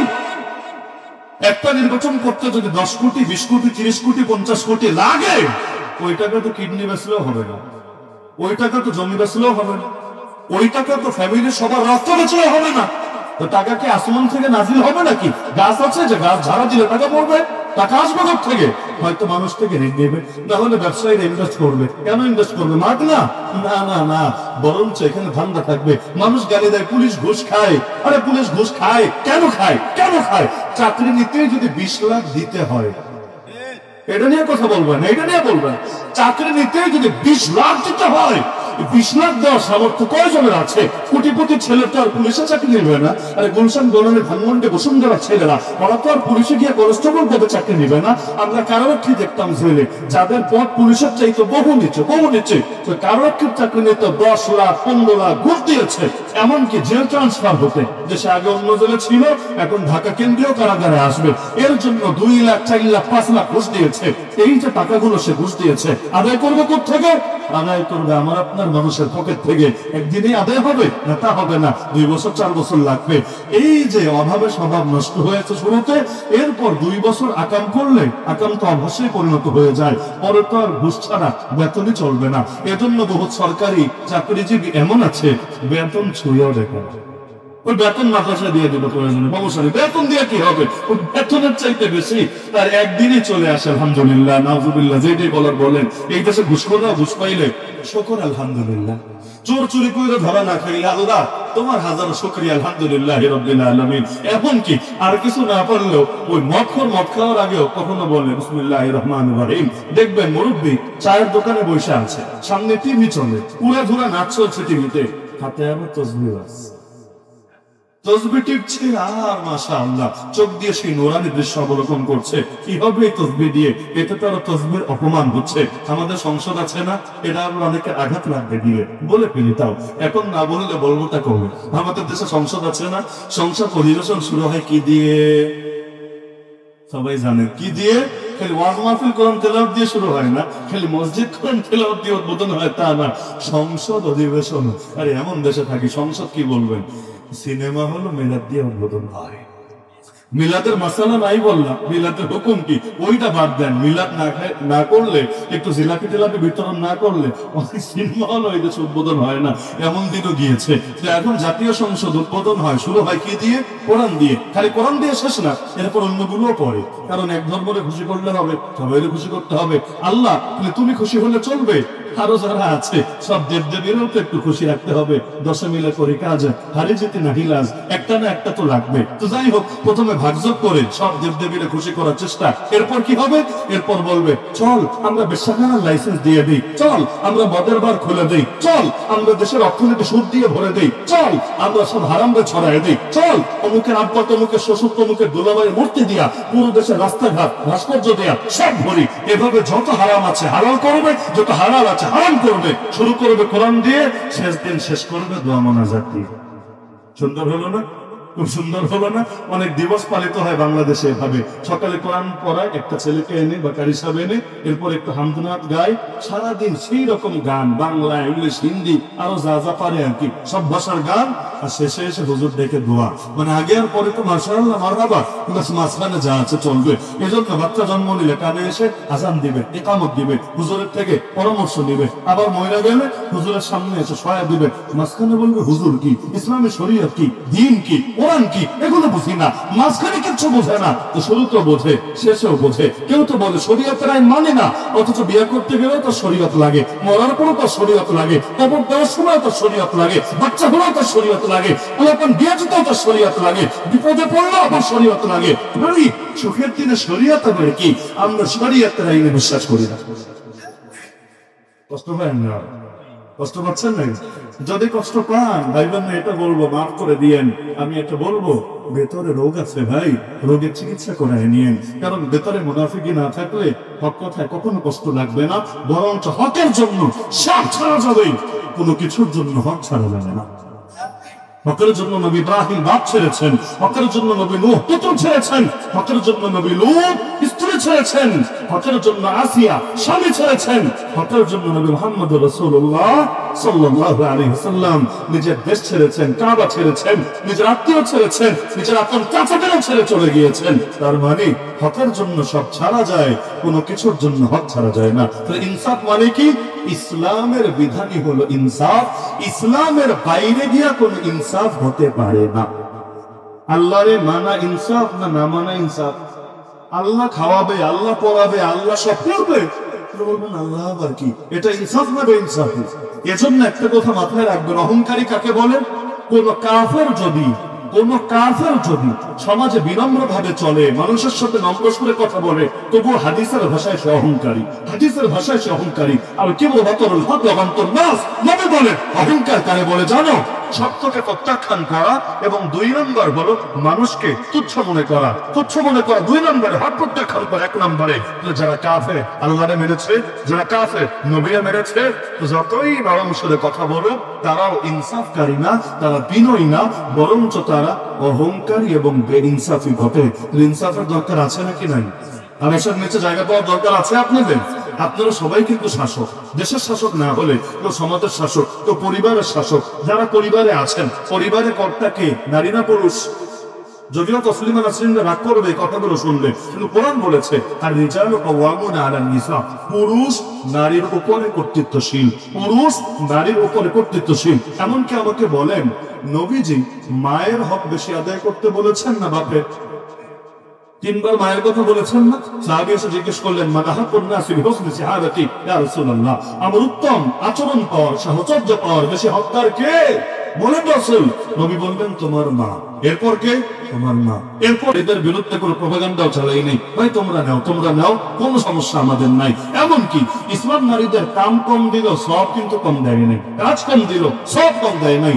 আল্লাহ নবী যাবেন যে জান্নাতে, তার স্ত্রীরা থাকবেন ভিন্ন জান্নাতে, নাকি বলেন না? স্ত্রী আর স্বামী আলাদা জান্নাতে থাকলে জান্নাতের পরিপূর্ণতা আসবে?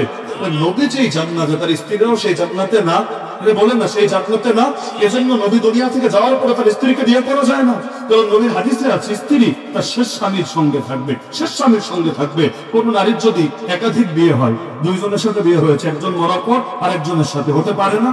এখন জান্নাতেও কি মানে কাইটা 2 ভাগ করে 2 জনের সাথে দেওয়া হবে? এটা তো পসিবল না। কার সাথে থাকবে? এই হাদিসের সমাধান আছে। শেষ যে স্বামীর সাথে সংসার করেছে, যদি উভয় জান্নাতি হয়, আল্লাহ তার সঙ্গেই তার সঙ্গিনী বানাবে। আল্লাহ রাসূল সাল্লাল্লাহু আলাইহি ওয়াসাল্লাম তার স্ত্রীদের ব্যাপারে বলেন, তারা দুনিয়াতেও আমার সঙ্গিনী, জান্নাতেও আমার সঙ্গিনী। এজন্য আম্মা জান আয়েশা রাদিয়াল্লাহু আনহার দিকে তাকান না। যখন নবীর সাথে বিয়ে হয়েছে, বয়স কত? এখন বলবেন বয়স কত? বয়স কত? 7 না 6? বিয়ের সময় বয়স 6, যখন সংসার শুরু হয়েছে বয়স 9, 3 বছর পরে 9। আর যখন নবীর ওফাত হয় বয়স কত? 18। আজকের বাংলাদেশে হলে নবীর নিয়ে জেলে ভরে রাখতো, কোনো সন্দেহ। যারা বিয়ে পড়া এই হুজুরদের নিয়ে জেলে ভরে রাখতো, জানেন না?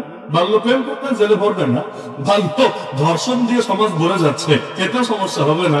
কিন্তু 17 বছর 11 মাস 20 দিন 25 দিন 27 দিন 29 দিনে যদি হয়, একদম হুজুরের পর্যন্ত 14 গোষ্ঠী উদ্ধার করে ছাড়ানোর রেওয়াজ হয়। তো এখন দেখা যাচ্ছে আম্মাজানের সাথে নবীর সংসার হলো 9 বছর। আল্লাহ নবীর ওফাত হলো যখন আম্মাজানের বয়স 18 বছর, আর আম্মাজানের ইন্তেকাল যখন হলো তার বয়স কত বলতে পারবেন? বলেন একটু আইডিয়া করে। 63 বছর। কি যে আছে 63-তে? নবীর ওফাত যখন হয় নবীর বয়স 63, আবু বকর রাদিয়াল্লাহু আনহু ওফাত যখন হয় তার বয়স 63, ওমর রাদিয়াল্লাহু আনহু শাহাদাত যখন হয় তার বয়স 63, মাঝখানে ওসমান রাদিয়াল্লাহু আনহুকে বাদ দিয়ে আলী রাদিয়াল্লাহু আনহু যখন শহীদ হন তার বয়স 63, আম্মা জান আয়েশার যখন ওফাত হয় তার বয়স 63। ইমাম নববী রাহমাতুল্লাহ আলাইহি তার কিতাবের মধ্যে তাওয়াফুকুন আজীব, এক বিস্ময়কর কাকতালীয় ব্যাপার বলে এটাকে উল্লেখ করেছেন। এই যে 18 থেকে নিয়ে 63, বিশাল টাইম না? কারো সঙ্গে তিনি বিবাহ বন্ধনে আবদ্ধ হয়েছেন? হন নাই। কেন? জান্নাতে নবীর সঙ্গিনী হবেন। তো নবী কত কষ্ট করে, নবীর দায়িত্বের চাইতে কঠিন দায়িত্ব আছে না? এক এক আয়াত নাজিল হতে গেল, শরীর থেকে শীতের দিনও ঘাম বের হতে শুরু করতো। উটের পিঠে থাকলে কখনো উট চাপ নিতে পারতো না, বসে যেতে বাধ্য হতো। 23টা বছর ধরে কোরআনটা নাজিল হলো। এই ওহী নাজিল হওয়ার সময় নবীর কি কষ্ট হতো! এত কষ্ট, এত কষ্টের পরে আল্লাহ নবী যে জান্নাতে, আর এই নারীরা তারা সেই তুলনায় কি কষ্ট করেছে, কিন্তু আল্লাহ তাদেরকেও সেই জান্নাতের সঙ্গী বানাবে। তো লাভ হলো না লস হলো? নারী জিতলো না নারী ঠকলো? এগুলো নিয়ে আলাপ করবে না, এগুলো নিয়ে করবে না। খালি বলবে দেখ দেখ বাপ বললে ছেলেরা কদ্দুর দেয়, মেয়েরা কদ্দুর দেয়। এই দেখ ছেলেরা দিল ডাবল, মেয়েরা দিল অর্ধেক। মেয়ে ঠকেছে। কিন্তু পাগলরা এটা চিন্তা করবে না। আরে বেটা, হিসাব করতে হয় শুধু আয় দেখে না, আয় প্লাস ব্যয় উভয়টা দেখেই হিসাব করা লাগে। ইনকাম কত এটা বিষয় না, ইনকাম কত খরচ কত দুইটাই দেখা লাগে। এটাই তো ইনসাফের দাবি, তাই না?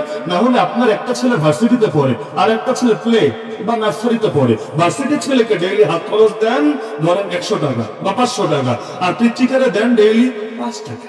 10 টাকা পিচ্চিটা বললো আর বৈষম্য মানি না, বৈষম্যের বিরুদ্ধে রক্ত দিয়ে এই বাংলাদেশ আর বৈষম্য চলতে পারে না, সাম্য চাই, সাম্য।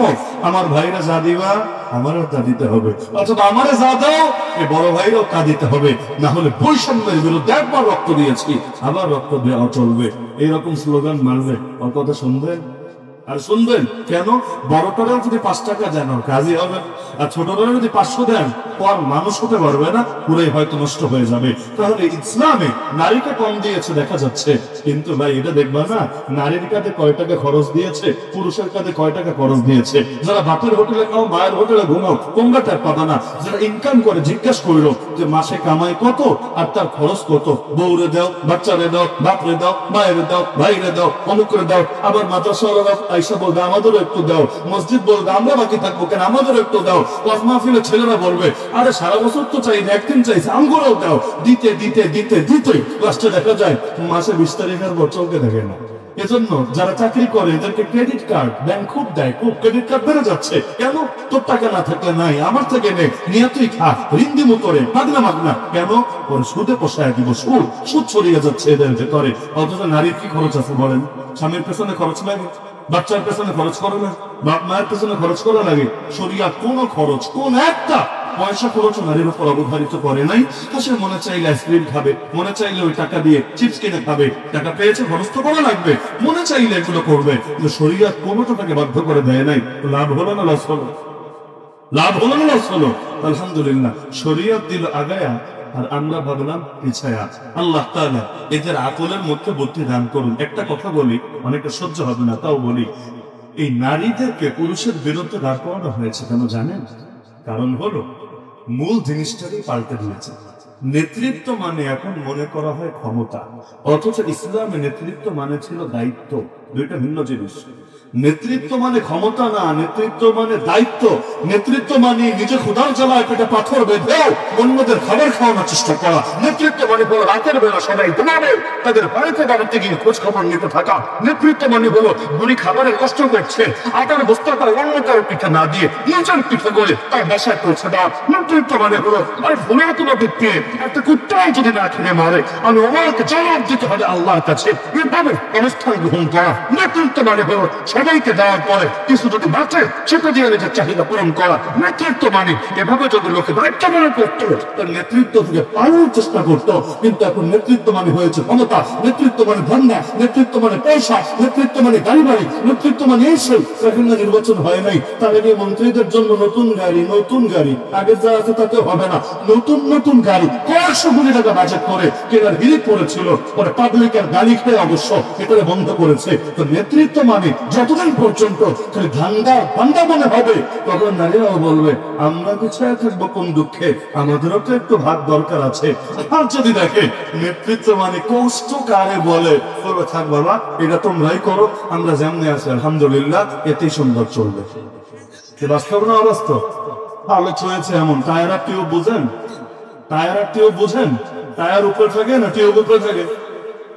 এখন যদি বৈষম্য দূর করার নিয়তে মাঝে মাঝে টিউবটারে উপরে দেন, স্বপ্নের বাংলাদেশ গড়ার নিয়তে খুব সুন্দর গাড়ি চলবে, তাই না? তো যেই জিনিস টায়ার টিউবকে সুরক্ষা দিবে, এইটাই নিয়ম। পুলিশ জান দিয়ে হলেও নারীর হক আদায় করবে, নারীর ইজ্জত হেফাজত করবে, এইটাই নিয়ম। সিস্টেম যখন উল্টে যাবে সমাজে তখন ফিতনা আর ফিতনা বাড়বে। এজন্য পুরুষ ইনকাম করলে কি হয়? সংসারে আরো মহব্বত বাড়ে। আর নারী ইনকাম করলে কি হয়? সংসার ভাঙার হাড়ি কিন্তু বাংলাদেশে বেশি নজরে পড়ে। এটা কোনো শরীয়তের নীতি না, কিন্তু এই দেশে এমনটাই নজরে পড়ে। নারী বেশি কামায়, পুরুষের তুলনায় কম কামায়। এমনকি যারা অল্প টাকার মালিক, বেশি টাকার ফ্যামিলিতে বিয়ে করছেন, কি মজায় আছেন একটু বইলা যায় কানে কানে। নিজের টাকা পয়সা বেশি নাই কিন্তু উপরে উঠে গেছেন বেশি, 1 লাখে, কি মজায় আছেন বইলেন। যারা বিয়ার সময় শ্বশুর বাড়ি থেকে ভালোই কামাইছিলেন, চান যে জানেওয়ার নিয়েছিলেন, বাকি সারা জীবন কোন মুখে চলছেন একটু বইলা যায়েন। এভাবে প্রতিটা ক্ষেত্রে দেখবেন পুরুষ আগে থাকে আলহামদুলিল্লাহ, লস হয় না, বরং এটা সকলেই ভোগ করে। কিন্তু উল্টা হলে কেমন জানি অধিকাংশ সময়ই ঝামেলা বাড়ে। এজন্য বাংলাদেশে কয়টা সংসার ভাঙে, আমেরিকা এর চাইতে কম ভাঙে না বেশি ভাঙে? বাংলাদেশে ধর্ষণ কয়টা হয়? আমেরিকার চাইতে কম হয় না বহুগুণ বেশি হয়? বাংলাদেশে কয়টা সুইসাইড হয়? আমেরিকার চাইতে সুইসাইড কম হয় না বেশি হয়? আমার অবাক লাগে এই দেশের মাইয়ারা ওই ইউরোপ আমেরিকার নারীদের মতো হতে চায়, অথচ ওরাই সুখে নাই, সুখে নাই, সুখে নাই। এমনকি ওদের মধ্যে ইসলাম গ্রহণের হার বহুত বেড়েছে। আপনি দেখেন গত 2 যুগে সবচাইতে বেশি ওরা ধর্ম পাল্টিয়ে নতুন করে যে ধর্ম গ্রহণ করেছে তার নাম ইসলাম। পশ্চিমা বিশ্বে ইসলাম ঘরে ঘরে ঢুকে যাচ্ছে। কেন? তারা দেখতে পাচ্ছে আল্লাহ ইসলামে যে শান্তি আছে ওদের ফেসেক্সের জীবনে এই শান্তি কল্পনায় আসে নাই। তো ওরা জাহান্নাম থেকে জান্নাতে আসতে চায়, অন্ধকার থেকে আলোতে আসতে চায়। আর আমাদের পাগলিরা না বুঝে এরা আলো থেকে অন্ধকারে যেতে চায়। কারণ পাগলিদের বোঝানো তো বড় ভাই, ওই একটা পাগলিরই বোঝানো গেল না যে গালি তো বহুত আছে, রাজাকার টাজাকার বইল না। এক রাজাকার সবটাই কি খেলা মাথায় ধরলো না। যদি ধরতো আজকেই পরিণতিতে পড়ে লাগতো না। তাহলে ইনসাফের দরকার আছে নাকি নাই? ইনসাফ করবেন তো ইনশাআল্লাহ। ফ্যামিলিতে বাচ্চা 2টা থাকলে ইনসাফ করতে হবে। একটারে মাদ্রাসায় দিচ্ছেন, ওইটারে একটু কম কম দিবেন, আর একটারে ইংলিশ মিডিয়ামে দিয়েছেন, ওর পিছে কেন করে খরচ করবেন? মাদ্রাসাটা নিজেই কামাবে কি, আমাদেরই আর খাওয়াবে কি, ওই চিন্তায় আছেন। আর ইংলিশ মিডিয়ামের তো মাশাআল্লাহ কোটি কোটি লাখ লাখ টাকা কামাবে, আমাদের যা দিবে। এরকম বৈষম্য নাই? আমার একাধিক ক্লাসমেট তেমন ছিল, কাঁদতো মাদ্রাসায় এসে। ওই বাচ্চাদের কথা কাঁদতো কেন? ফ্যামিলির টাকা পয়সার অভাব নেই। অত্যন্ত উত্তরায় তো মাশাআল্লাহ কোন ক্লাসের লোক থাকে জানেনই আপনারা, যে ফ্যামিলির কিছু অভাব নাই, কিন্তু তার ভাই বোনকে যেভাবে দেখে তাকে সেভাবে দেখে না।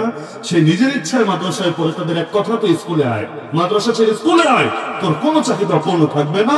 এখন তাকে একরকম ইমোশনাল ব্ল্যাকমেইলের ভেতরে রেখেছে। আমরা আগে ছোটবেলায় দেখতাম, এখন কমেছে আলহামদুলিল্লাহ। ওই ফ্যামিলির মধ্যে যেই বাচ্চারা কোনো কামের না, এইটারে ধরে এনে মাদ্রাসায় দিচ্ছে। ধরেন প্রতিবন্ধী অথবা কোনো রোগ অথবা কোনো সমস্যা, এগুলো দিত মাদ্রাসায়, যেটা ভালো মেধাবী সম্ভাবনাময় দিত স্কুলে। এমন একটা টাইম অতিবাহিত হয়েছে আলহামদুলিল্লাহ। দিন পরিবর্তন হয়েছে। এখন তো প্রাইমারি স্কুলে ছাত্র পায় না, অনেকে কান্দে। পত্রিকায় মাঝে মাঝে দেখে খালি হয়ে গেছে, সব নুরানি মাদ্রাসা দখল করে দিয়েছে। করবে আরো লাভ মোল্লাদের পেছনে, আরো ষড়যন্ত্রকর হুজুরদের পেছনে, যত হুজুরদেরকে দাঁড়াতে চাইবে ইনশাআল্লাহ প্রতিটা ক্ষেত্রে ইসলাম তত শক্তি নিয়ে আগায় যাবে। হুজুররা কিছু না, মূল বিষয় হলো আল্লাহ। আল্লাহ আল্লাহ দ্বীনের সঙ্গে আল্লাহ নুসরত আছে। হুজুররা হলো দ্বীনের পাহারাদার, ঠিকাদার না, ঠিকাদার না, পাহারাদার। ওই পাহারাদারকে হেফাজত করার দায়িত্ব মালিকই নিজ কাঁধে নিয়ে নিয়েছে। এটা তার জিম্মাদারি, তিনি বানিয়ে নিয়েছেন। কোরআন হেফাজত করবেন কিভাবে? কোরআনওয়ালাদের সিনাকে হেফাজতের মাধ্যমে। সুতরাং মাদ্রাসা আরো বাড়বে, ছাত্র কমবে না, আরো বাড়বে। ওয়াজ মাহফিল আরো বাড়বে, শ্রোতা কমবে না, আরো বাড়বে। এভাবে প্রতিটা সেক্টরে বাড়বে আর বাড়বে। সেদিন বেশি দূরে না, এই দেশও ইসলামের দেশ হবে। ইনসাফ করতে রাজি আছেন?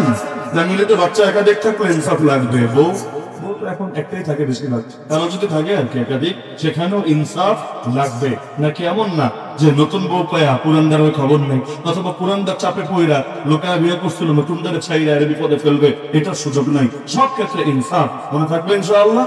তো শাসন ক্ষমতা থেকে শুরু করে ব্যক্তি জীবন সব ক্ষেত্রে আল্লাহ যাতে আমাদের ইনসাফের উপর চলার তৌফিক দান করে। তো যুবকরা কিভাবে নাম দিয়েছে আমি জানি না, আসলে জানি না, এখন আমার কথাও হয় না, কিন্তু নামের মধ্যে আলাদা বরকত আছে। আমার নবী এসেছেন ইনসাফের লড়াই করতে। আমাদের জমিনে এখনো পর্যন্ত যত চেষ্টা সব ইনসাফ কায়েমের জন্য। সুতরাং যে ইনসাফের স্বপ্ন নিয়ে তারা নেমেছে, বেশি দিন তো হয় নাই।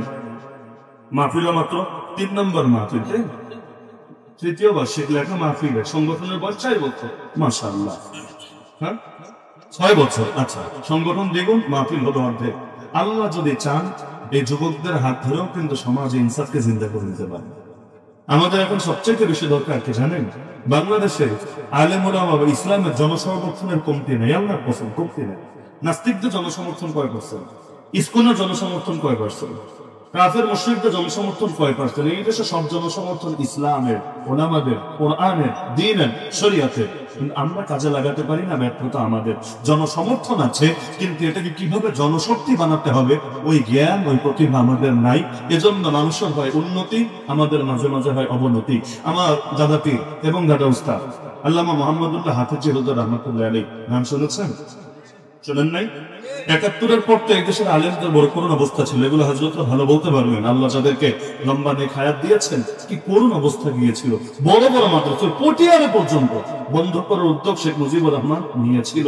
অবশেষে পটিয়াবাসী একসাথে খতম করে দোয়া পর্যন্ত করেছিল, আল্লাহ এই জালেমের হাত থেকে আমাদের বাঁচাও। এই মাদ্রাসাদের বলেছিল জেলখানা বানায় ছাড়বে।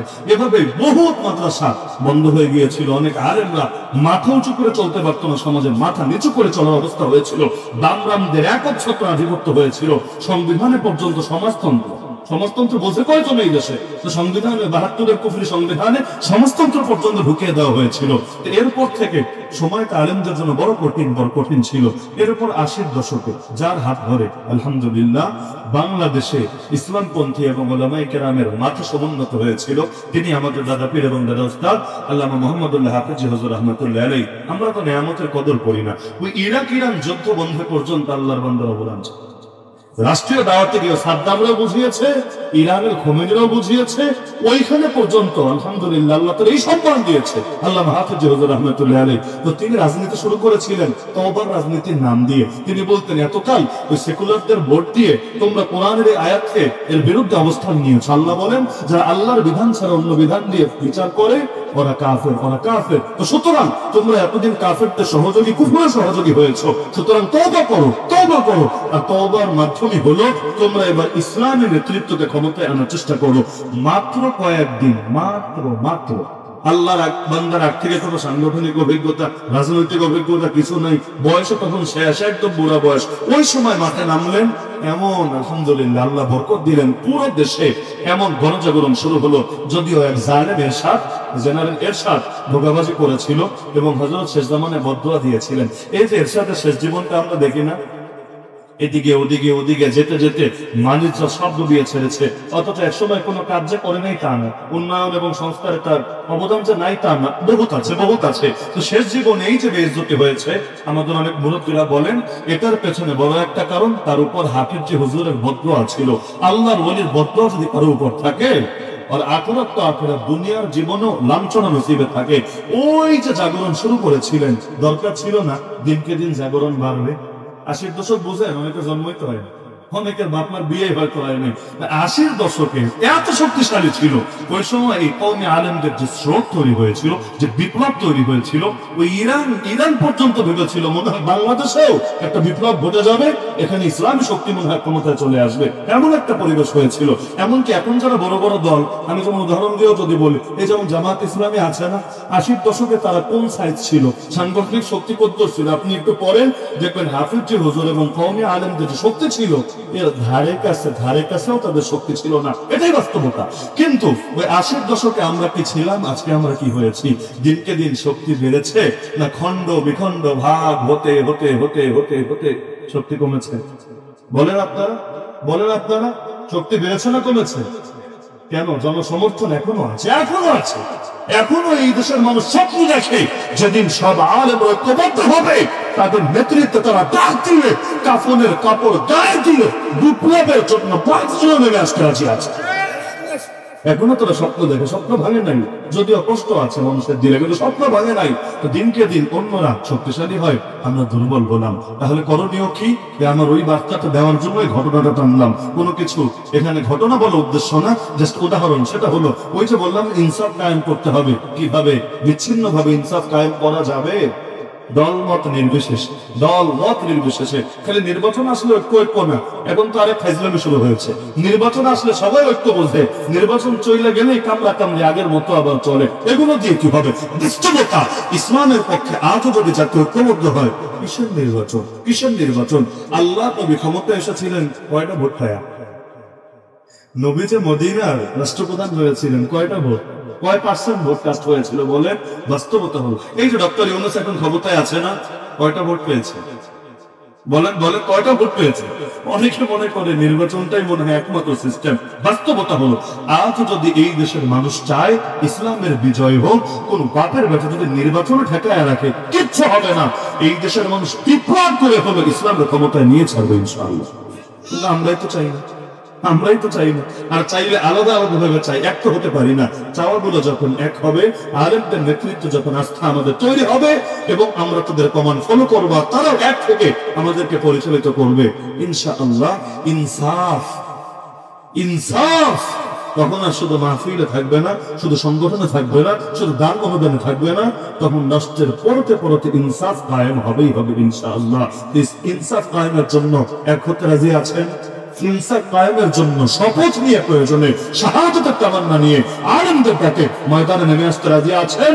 ইনসাফ কায়েম যদি আমরা করতে চাই, আল্লাহ আমাদের সাহায্য করবেনই করবেন। কোরআনে আছে, বান্দা আল্লাহর সাহায্যে এগিয়ে আসো, আল্লাহ তোমাদের সাহায্য করবেন। আল্লাহ আমাদের সবাইকে কবুল করবেন। এই দীর্ঘ রাত পর্যন্ত যারা রসকসহীন কথাগুলো শুনবেন, আমার কথা রস নাই, কষ নাই, তাই শুরু নাই, ঘটনাও নাই, গল্পও নাই, কেচ্ছাও নাই, কাহিনীও নাই, একটা গল্প তো নেই। এরপরও যারা কষ্ট করে শুনলেন, অবশ্যই দ্বীনের মহব্বত থেকে শুনেছেন, কোনো সন্দেহ। আল্লাহ আপনাদের এই দ্বীনের প্রতি মহব্বতকে কবুল করুন, ওলামায়ে কেরামের প্রতি মহব্বতকে আরো বৃদ্ধি করুন। এই সংগঠনকে আল্লাহ তাআলা কিয়ামত পর্যন্ত কায়েম এবং দায়েম রাখুন। যে যুবকরা, প্রায় সবাই যুবক আমার জানার মতে, সেই যুবকরা তারা চাইলে অনেক কিছুই করতে পারতো, খারাপ কাজ সব বাদ দিয়ে তারা কোরআনের খেদমতে লেগেছে। আল্লাহ তাদেরকে জামানার ওমর, জামানার হামজা বানায় দিন। তারা যেহেতু ঘুরেছে, পুরো সমাজও ঘুরবে ইনশাআল্লাহ। আল্লাহ আমাদেরকে এক হয়ে পুরো সমাজকে ঘুরে মদিনা শরীফের মতো এই দেশকেও একটা আলোকিত বাংলায় পরিণত করার তৌফিক দান করুন। দোয়া চাই সকলের কাছে। হযরত এসেছেন অত্যন্ত সামান্য মুখতাসার আলোচনা করে, তারপর ইনশাআল্লাহ আমাদের সামনে দোয়া করবেন। হযরতের দামি নসিহত শুনে এবং মোনাজাতে শরীক হয়ে আমরা সকলে বিদায় নিব ইনশাআল্লাহ। আল্লাহ আজকের এই মাহফিলকে কবুল করুন, হযরতকে অনেক দান করুন। ওয়া আখিরু দাওয়ানা আলহামদুলিল্লাহি রাব্বিল আলামিন। আসসালামু আলাইকুম ওয়া রাহমাতুল্লাহি ওয়া বারাকাতুহু।